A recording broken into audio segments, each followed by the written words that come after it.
અમદાવાદ મનપાની ચૂંટણી માટેની મતદાન પ્રક્રિયા પૂર્ણ થયા બાદ ઈવીએમને સીલ કરી સ્ટ્રોંગ રૂમમાં ખસેડી દેવાયા છે। અમદાવાદની એલડી એન્જિનિયરિંગ કોલેજ ખાતે ખાસ 2 અદ્યતન સ્ટ્રોંગ રૂમ તૈયાર કરાયા છે, જ્યાં મશીનોની સુરક્ષા સુનિશ્ચિત કરવામાં આવી છે। કોઈપણ અનિચ્છનીય બનાવને રોકવા લોખંડી સુરક્ષા જાળવી રાખવા માટે સ્ટ્રોંગ રૂમની આસપાસ પોલીસનો ચુસ્ત કાફલો તૈનાત કરી દેવાયો છે। હવે ઉમેદવારોના ભાવિ ઈવીએમમાં કેદ થયા છે। 28 એપ્રિલે મતગણતરીના દિવસે ઉમેદવારોના ભાવિનો ફેસલો થશે।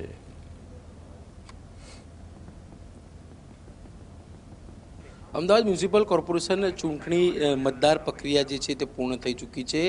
મતદાતાઓ જે મત આપ્યા હતા અને જે ઈવીએમ હતા તે એક જગ્યાએ જે વિધાનસભા વાઇઝ જે છે તે એક જગ્યાએ ભેગા કરવામાં આવશે। ત્યારબાદ જે આરઓ ઓફિસર બનાવવામાં આવ્યા છે ચૂંટણી અધિકારી દ્વારા, તે આરઓ ઓફિસર દ્વારા તમામ જે મશીનો જે ઈવીએમ જે હતા તે સીલ કરીને જે અમદાવાદની એલડી કોલેજ ખાતે જે સ્ટ્રોંગ રૂમ બનાવવામાં આવ્યો હતો ત્યાં જે મશીનરીઓ જે છે તે લાવવામાં આવશે અને અહીંયા આગળ સ્ટ્રોંગ રૂમની અંદર મશીનરી મૂકીને સીલ જે છે તે કરવામાં આવશે। મહત્વની વાત છે કે આ પ્રક્રિયાને લઈ તમામ પોલીસ બંદોબસ્ત જે છે ચુસ્ત ગોઠવવામાં આવ્યો છે। ખાસ કરીને મતગણતરી જે દિવસે થવાની છે તે દિવસે તમામ લોકો જે છે તે અહીં આવતા હોય છે અને તમામ ઉમેદવારો જે પોતે ફોર્મ ભર્યું છે તે આવતા હોય છે, તેને લઈ કોઈ પણ પ્રકારનો અનિચ્છનીય બનાવ ન બને તેમજ જે ઈવીએમ જે બેલેટ પેપર સહિતની તમામ મતગણતરી જે અહીંયા મૂકવામાં આવેલી છે તમામને સેફ રાખવા માટે અલગ અલગ 2 જેટલા સ્ટ્રોંગ રૂમ જે છે તે એલડી કોલેજ ખાતે બનાવવામાં આવ્યા છે।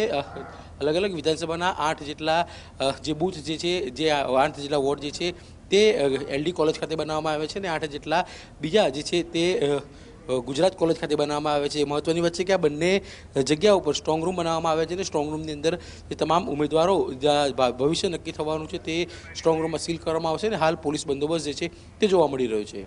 કેમેરામેન મીત પર સાથે જતીન બારોટ, GSTV।